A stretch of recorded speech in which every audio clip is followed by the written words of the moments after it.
Hello students, history honours third semester. আমরা এর আগের ক্লাসে লিটারেচার অফ মুঘল পিরিয়ড শুরু করেছিলাম এবং তোমাদের ফার্সি আর উর্দু সাহিত্য নিয়ে আলোচনা করা হয়েছে। আজকে আমরা সংস্কৃত দিয়ে শুরু করছি। আচ্ছা, যে সমস্ত মুঘল সম্রাটদের নাম পাওয়া যায় যারা সংস্কৃতের পৃষ্ঠপোষকতা করতেন, সেই সময় মানে মুঘল শাসকদের দ্বারা সংস্কৃত ভাষার চর্চা বা পৃষ্ঠপোষকতা কিন্তু খুব আর কি একটা রেয়ার কাজ এটা। যেমন আমরা তিনজনের নামের ক্ষেত্রে ভীষণভাবেই উল্লেখযোগ্য, যেমন আকবর, শাহজাহান আর দারা শিকো। এই তিনজন ভীষণভাবে সংস্কৃত ভাষারও পৃষ্ঠপোষকতা করতেন এবং মানে সাহিত্য যদি বলি যে উৎকৃষ্ট যে খুব উল্লেখযোগ্য সাহিত্য সেই সময় রচিত হয়েছে তা না, কিন্তু কিছু সংস্কৃত গ্রন্থের ফার্সি অনুবাদ করা হয়েছে। হ্যাঁ, এমনিতে তো সেই সময়কার যারা উত্তর ও দক্ষিণের যে হিন্দু শাসকরা ছিলেন তারা তো সংস্কৃতের ভীষণ পৃষ্ঠপোষকতা করতেন। বিজয়নগরের রাজারা যেমন ছিলেন, খুব সংস্কৃতের অনুরাগী ছিলেন তারা।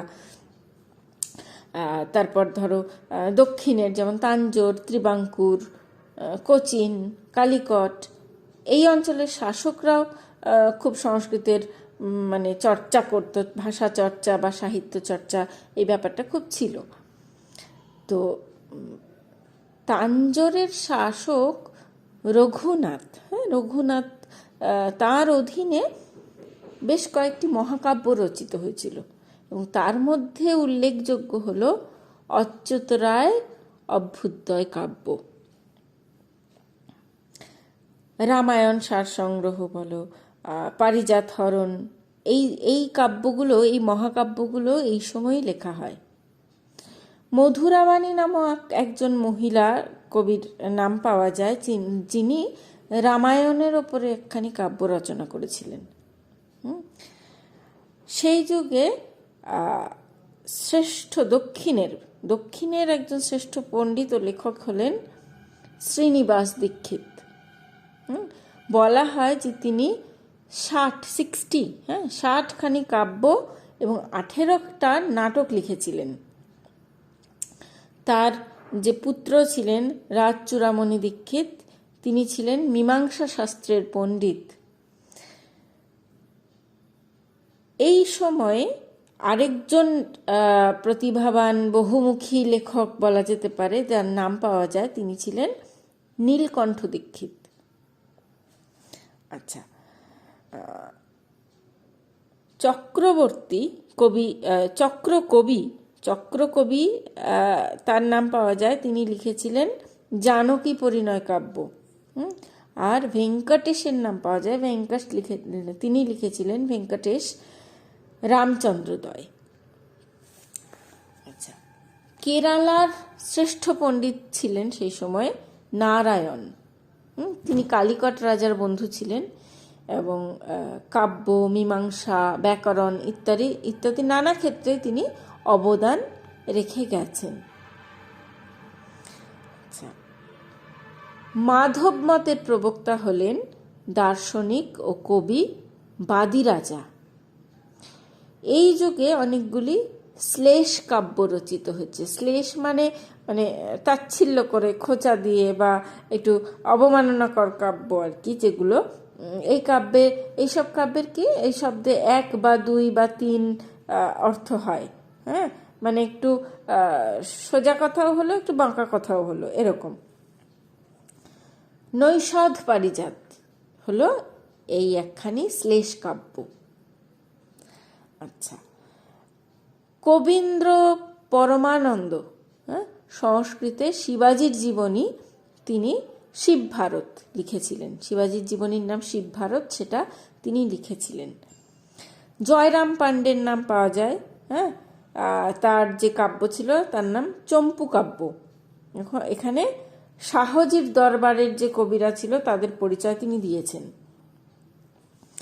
এছাড়া ধরো মারাঠা শাসক শাহজি সংস্কৃত চর্চায়ও খুব মানে উৎসাহ দেন সবাইকে। পণ্ডিত জগন্নাথ ছিলেন, তিনি লিখেছিলেন আসফ বিলাস। হ্যাঁ, এই গ্রন্থ ছিল আসফ খানের জীবনী। দারা শিকোকে নিয়ে লেখা হয় জগদাভরণ। আচ্ছা, এই যুগের শ্রেষ্ঠ গীতি কবিতার লেখক যিনি ছিলেন তার নাম ছিল পণ্ডিতরাজ জগন্নাথ, এবং মুঘল যুগের শ্রেষ্ঠ সংস্কৃত পণ্ডিত তাকে বলা হয়।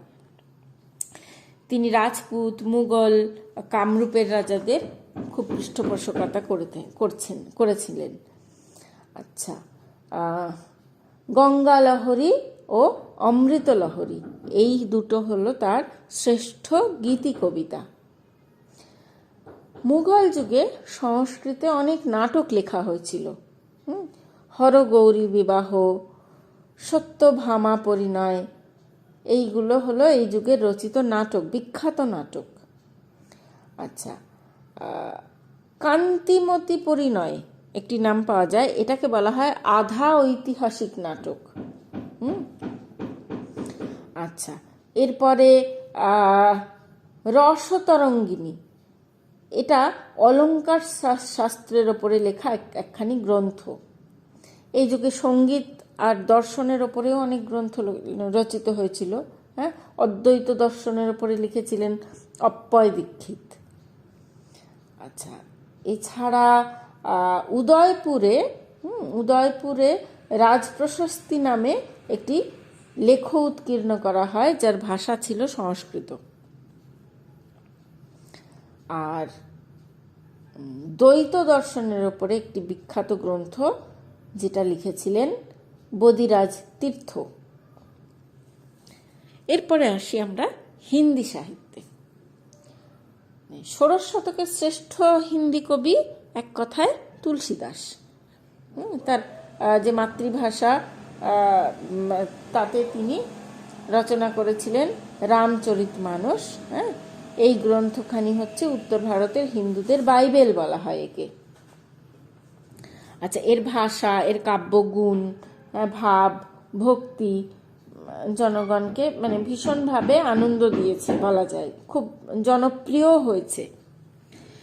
আচ্ছা, তারপরে তুলসীদাস যে হিন্দি লেখকদের অনেককেই প্রভাবিত করেন, মানে তুলসীদাসের লেখা দেখে অনেকে প্রভাবিত হয়ে লিখতে শুরু করেন। অগ্রদাস, তারপর সুরদাস, এরা হচ্ছেন তুলসীদাস পরবর্তী কবি, এবং তাদেরও যে লেখা সেগুলো মানে কৃষ্ণ ভক্তিমূলক গান তারা লিখেছেন, সেগুলো খুব জনপ্রিয় হয়েছিল। মেবারের রানী মীরাবাই, তিনি এরকম গান লিখেছিলেন। রাজস্থান, গুজরাট ও উত্তর ভারতে মীরাবাইয়ের যে ভজন সেটা ভীষণভাবে মানে জনপ্রিয় আজও।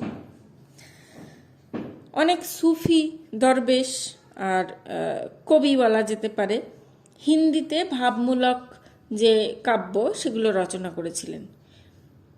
মৌলানা দাউদ, হ্যাঁ, চন্দায়ন কাব্যে লোককথাকে কেন্দ্র করে তার ভাবকাব্য লিখেছেন। কুতবন লিখেছেন মৃগাবতী। মঞ্ঝন লিখেছিলেন মধুমালতী। আর এই সময়কার এই যুগের শ্রেষ্ঠ লেখক হলেন মালিক মোহাম্মদ জয়সি। পদ্মাবতী কাব্যে তিনি মেবারের রানী পদ্মাবতীর কাহিনী উল্লেখ করেছিলেন। এটিও প্রতীক কাব্য বলে পণ্ডিতরা অনুমান করেন। আচ্ছা, এরপর ধরো সপ্তদশ অষ্টদশ শতকে কয়েকজন মুসলিম কবি মানে খুব অগ্রগতি ঘটান এই ধারায়। উসমান নাম যদি উল্লেখ করতে হয় তাদের মধ্যে উসমান উল্লেখযোগ্য, শেখ নবী আছেন উল্লেখযোগ্য, কাসিম, নূর মোহাম্মদ, হ্যাঁ, এরা এই ধরনের কাব্যের লেখক। এরপরে আসেন কবির। হ্যাঁ, তার একটা আলাদা স্টাইল, আলাদা ধারার তিনি সূত্রপাত করেন, আর সেটাকে এগিয়ে নিয়ে যান দাদু দয়াল। উচ্চ স্তরের তিনি কবি ছিলেন। তিনি ব্রজভাষা মানে আর বলা হয় খরিবল, এই খরিবলির মিশ্রণে তার কবিতা রচনা করেন। আকবরের রাজসভায় হিন্দি কবিরা আশ্রয় পেয়েছিলেন। তানসেন অনেক কবিতা ভক্তিমূলক গান লিখেছেন। আকবরের প্রিয় সভাসদ ছিলেন আব্দুল রহিম খানি খানান। তিনিও হিন্দি ভাষায় রাধাকৃষ্ণকে নিয়ে কাব্য রচনা করেছিলেন। এবং এরা ছাড়া টোদরমল, বীরবল, কেশব দাস, এদের সাহিত্য সৃষ্টি মানে অসামান্য। মানে তাদের যে কাব্যে অলঙ্কারের যে প্রয়োগ, সেটা খুব মানে বহুল পরিমাণে লক্ষ্য করা যায়। আচ্ছা, এই সময়কার যে লেখকরা, তাদের কবিতার প্রভাব পড়েছিল কিন্তু রাজপুত, হিন্দু আর মুঘল চিত্রকলার উপরে। রাজধানীর কবিরা মানে এইগুলোকে বিষয় করে কবিতা লিখতে শুরু করেন। সপ্তদশ শতকে হিন্দি সাহিত্যে যে খুব বড় ধরনের পরিবর্তন ঘটেছে সেটা বলা যায় না, তবে সুফি মতবাদ বা রাম বা কৃষ্ণ এইসব নিয়ে কিন্তু গ্রন্থ রচিত হয়েছে। তো এরপরে ধরো 1707 যদি যাই, তাহলে কবি লাল ছিলেন। লাল কবি বুন্দেলখণ্ডের রাজা ছত্রসালের জীবনীমূলক ছত্র প্রকাশ করেন। শিখ গুরু ছিলেন শেষ, যিনি ছিলেন গোবিন্দ সিংহ। তিনি অনেকগুলো গ্রন্থ রচনা করেছিলেন। এর মধ্যে তার বিখ্যাত যে ছিল আত্মজীবনীমূলক কাব্য বিচিত্র নাটক। আর হিন্দি সাহিত্যের বেশিরভাগই ছিল পদ্য রচনা, এটা মনে রাখতে হবে। পদ্য রচনাই বেশি ছিল, গদ্যেও লেখা হয়েছে তবে কম। মানে বৈষ্ণব ভক্তদের জীবনী, সুফিদের যে রচনাবলী, এগুলোই একমাত্র গদ্য সাহিত্যে লেখা। আচ্ছা, এরপরে আমরা যাব বাংলায়। এই যুগে মানে 16-17 শতকে যদি বলি, তাহলে বাংলা ভাষা ও সাহিত্যের সবচেয়ে বড় যে বিষয় হলো বা বিষয়টা হলো চৈতন্যের জীবন ও সাধনা। এগুলি অমূল্য সম্পদ বলা যায়। মুরারি গুপ্ত এই ক্ষেত্রে ভীষণ উল্লেখযোগ্য, নির্ভরযোগ্য নাম। তার যে প্রথম জীবনী তিনি লেখেন, তা হলো বৃন্দাবন দাসের চৈতন্য ভাগবত। মানে এরপরে মানে এই কাব্যর যে বৈশিষ্ট্য, এই কাব্যে চৈতন্যদেব হলেন একজন সাধারণ মানুষ, এইভাবে তাকে প্রেজেন্ট করা হয়েছে। এবং সমকালীন যে বাংলার সামাজিক অবস্থা, সেই অবস্থার পরিচয় তুলে ধরা হয়েছে। এছাড়া আছে কৃষ্ণদাস কবিরাজের চৈতন্য চরিতামৃত। মানে খুব কাব্যগুণ সমৃদ্ধ আর কি, সম্পূর্ণ। এই গ্রন্থে পাণ্ডিত্য, ভাষা বলো, ভঙ্গির অপূর্ব মিলন ঘটেছে। এছাড়া আরও যে নাম পাওয়া যায়, যেমন জয়ানন্দ, লোচন দাস, এরাও চৈতন্যমঙ্গল কাব্য রচনা করেছেন। এরপরে বৈষ্ণব দর্শনের ওপরে বৃন্দাবনের গোস্বামীরা কিছু গ্রন্থ রচনা করেন। তার মধ্যে বিখ্যাত নিত্যানন্দ দাশের প্রেম বিলাস আর নরহরি চক্রবর্তীর ভক্তি রত্নাকর। খুব মানে নামগুলো ভীষণভাবে কোনটা কার লেখা, এগুলোই কিন্তু মনে রাখতে হবে, কেমন? আচ্ছা, এরপরে বাংলা সাহিত্যে বৈষ্ণব সাহিত্যের পরেই আসবে মঙ্গল কাব্যের স্থান। মনসা, চণ্ডীমঙ্গল, ধর্মমঙ্গল, শিব, সবাইকে নিয়ে মঙ্গল কাব্য রচিত হয়েছে। বিজয়গুপ্ত, বিপ্রদাস পিপলাই, নারায়ণ দাস, কেতক দাস, এরা সবাই মনসা মঙ্গল লিখেছেন। মানিক দত্ত, দ্বিজ মাধব, কবিকঙ্কন মুকুন্দরাম, এরা লিখেছেন চণ্ডীমঙ্গল। আর রামদাস, সীতারাম আর ঘনরাম, এরা লিখেছেন ধর্মমঙ্গল। বিদ্যা ও সুন্দরের প্রণয় কাহিনী নিয়ে রচিত হয়েছিল কাব্য কালিকা মঙ্গল। আর রায়মঙ্গল কাব্যে সুন্দরবনের ব্যাঘ্ররাজ দক্ষিণা রায়ের কাহিনী পাওয়া যায়। এরপরে আমরা আসব তামিল সাহিত্যে। এই যে 16-17 শতকের কথা আমরা বলছি, তামিল অঞ্চলে কিন্তু খুব একটা রাজনৈতিক ঐক্য ছিল না। ক্ষুদ্র ক্ষুদ্র নরপতিরা শাসন ব্যবস্থা গড়ে তুলেছিলেন। এবং এই যুগে যে কবি ও সাহিত্যিকরা ছিলেন, সংস্কৃত ও ধ্রুপদী ভাষা যে ছিল তামিল সাহিত্যের অনুকরণে এরা কাব্য ও সাহিত্য চর্চা করেছিলেন। এই যুগের দুজন তামিল কবি যাদের নাম উল্লেখ করতে হয় তারা হচ্ছেন বরথুঙ্গ পাণ্ড ও অথিবীর রমন পাণ্ড। তারা মানে শৈব সাধুরা যে শৈবকে মানে ভক্তিমূলক যে গান ও কবিতা লেখেন সেটা হচ্ছে শিব প্রকাশক কাব্য আর কি। শিব প্রকাশর কাব্য এবং শিবের লীলা নিয়ে তার মানে নানা রকম মিথ, ধর্ম, দর্শন সব কিছু মিলে গেছে এর সঙ্গে। এছাড়া মানে তা এরকম ছাড়া তামিল কাব্য যে খুব বেশি উন্নত হয়েছে তা না। মালায়ালাম কাব্য, কিছু দক্ষিণ ভারতে মালায়ালাম স্বতন্ত্রভাবে সাহিত্য রচনার কাজে এগিয়েছিল। এক্ষেত্রে একনাথ, তুকারাম, এরা মানে এই সাহিত্যকে উন্নতির চরমে পৌঁছে দিয়েছিলেন। এটা বাদ দিয়ে এদিকে যদি আমরা আসি আসামে শঙ্করদেব ও তার শিষ্যরা এই সময় বৈষ্ণব আন্দোলনের মাধ্যমে আসামিয়া ভাষার উন্নতি সাধন করেন।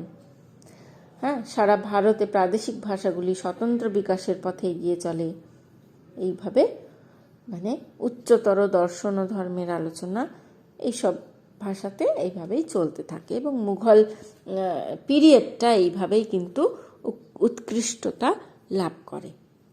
তাহলে আমাদের এখানেই শেষ হয়ে যাচ্ছে আমাদের মুঘল লিটারেচার, ভাষা সাহিত্যের আলোচনা। তো সিলেবাস মানে আমার পোর্শন যতটুকু ছিল, তোমাদের মুঘল তিনটে টপিক ছিল, মুঘল আর্কিটেকচার, মুঘল পেন্টিং আর মুঘল লিটারেচার। তা আমরা এখানেই শেষ করলাম। এর